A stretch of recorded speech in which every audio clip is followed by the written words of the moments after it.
Okay, another thing na ikinalilito ng karamihan, siyempre believers, mga born again lamang po ang malilito rito sapagkat ang mga born again Christians lang po ang talagang may puso to study God's Word, the Holy Bible, the Word of the Lord Jesus Christ. Amen?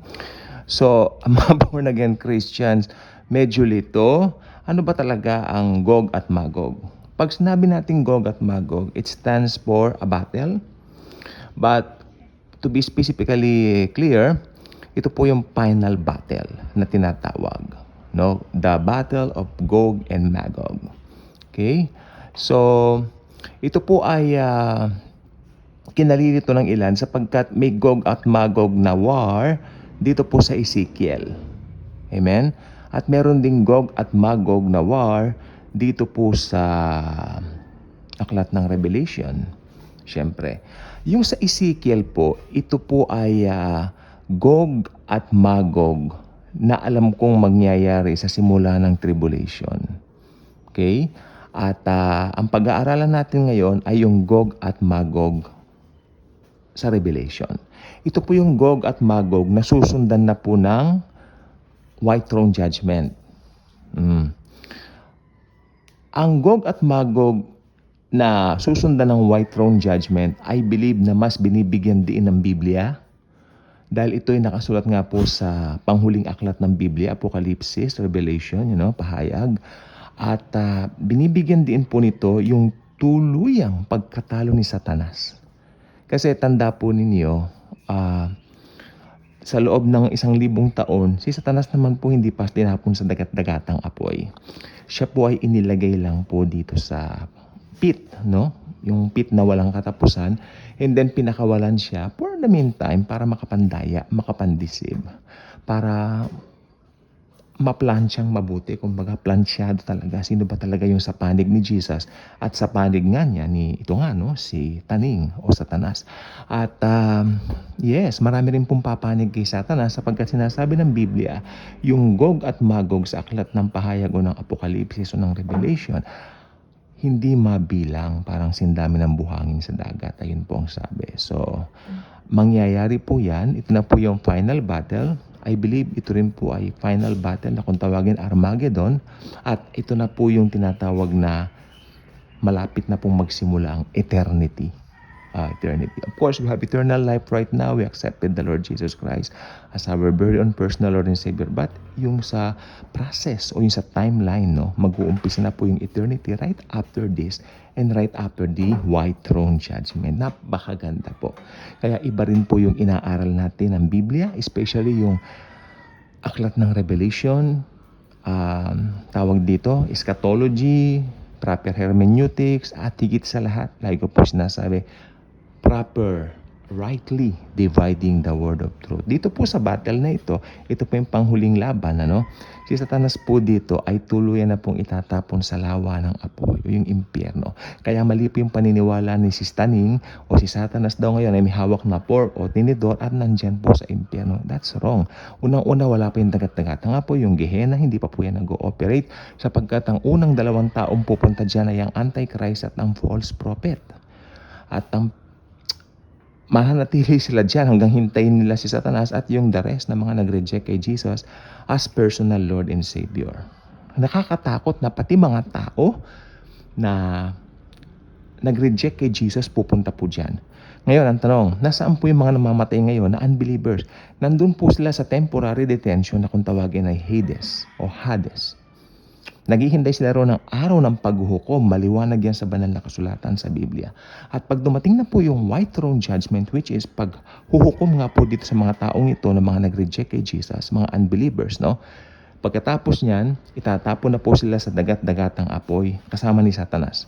Then doon na po sila pahihirapan, walang katapusang paghihirap araw at gabi, sabi ng banal na kasulatan. So tayo po sa Biblia lang po tayo. Yan po ang mangyayari. Ang mangyayari, bubuhayin sila kasi yung mga namatay ngayon na nasa Hades, automatic wala po silang body na kagaya ng pinoposes natin ngayon dahil patay nga po sila, no? But nagwe-wait po sila doon. Sino po yung mga napunta sa Hades? Ito po yung mga hindi naniwala kay Jesus as Lord and Savior. Yung mga nag-reject kay Jesus. Gusto ko pong ipaliwanag sa inyo na ang dahilan ng pagpunta ng tao sa impyerno, isa lang, rejection of Jesus. Ngayon tanungin niyo ako, may mga tao bang mabait sa impyerno? Marami. Marami pong religyoso sa impyerno. Marami pong nagmamano, magandang asal, pero hindi napalitan ng kanilang sin nature. They still possess it up to now. Hanggang kinamatayan nila. That's why napunta sila ng impyerno. Hades. Salin natin dito Hades sapagkat it's a temporary detention for those who reject the Lord Jesus Christ as their very own personal Lord and Savior. That's why if you know Jesus, napaka-bless mo. Napaka-blessed natin. Amen? Kaya nandito pa tayo ngayon sa lupa. Alam po ba ninyo ang ginagawa ko po ngayon? Inuobserbahan ko ang nasa paligid ko. Pagbukas mo ng social media, parang wala nang katapusan ang kasamaan ng mga taong ito. Parang nagpro-prosper sila. Alam mo, mga unbelievers sila, pero parang feeling mo they're prospering. You know what? May katapusan po ang lahat ng yan.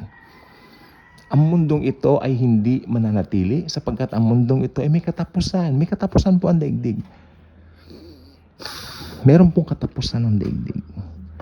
Sige, what if profit a man even if he gains the whole world but loses his own soul? Kaya kung hindi ka pa nakasubscribe sa channel na ito, malikod kitang inaanyayahan.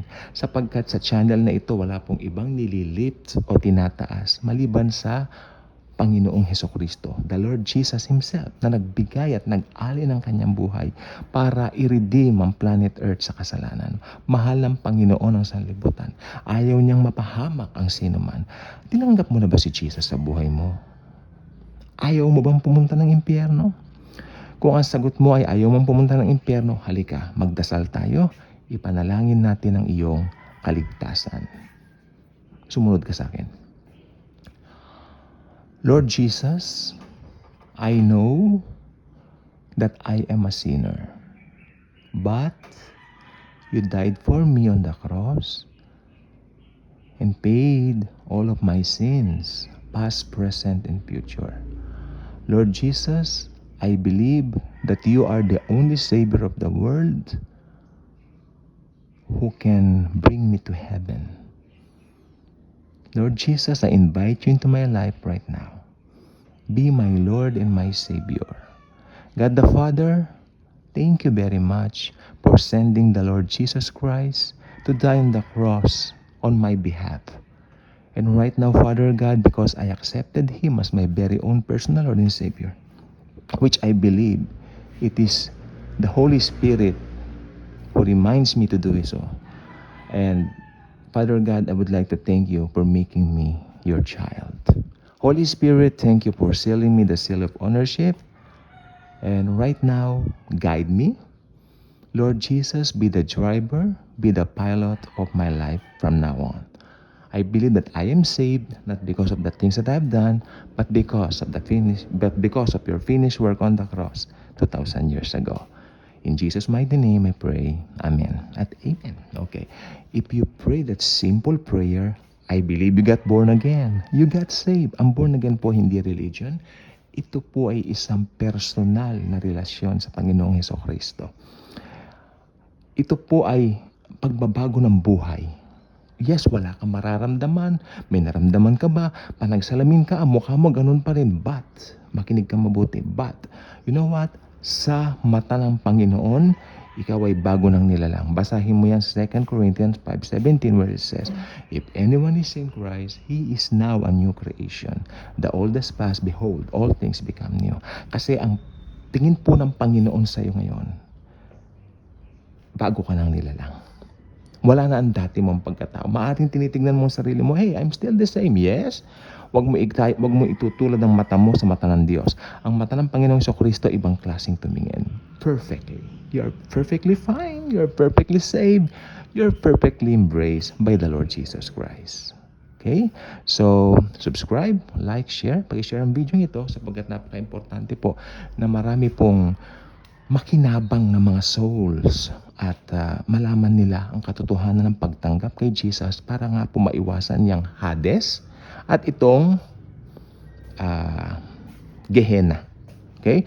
Kasi yung Tartarus sa mga fallen angels yan. Pero kasi sa Bible may tatlo pong salin ng impyerno, Hades, no? Para ito sa mga namamatay ngayon ng mga unbelievers, that's their temporary detention, at meron pong Tartarus, pero para dun sa mga fallen angels, kasi masyado pong maraming fallen angels, may mga tinapon po dun sa Tartarus, meron din po dito naglipa na. Napakarami po nila. Tapos yung pangatlo, ito po yung future Gehenna, which is pagsasama-samahin na po doon yung mga fallen angels, si Satanas, yung Antichrist, at masaklap, lahat ng mga nag-reject kay Jesus, lahat ng mga hindi naniwala sa gospel ni Jesus Christ, the gospel of grace.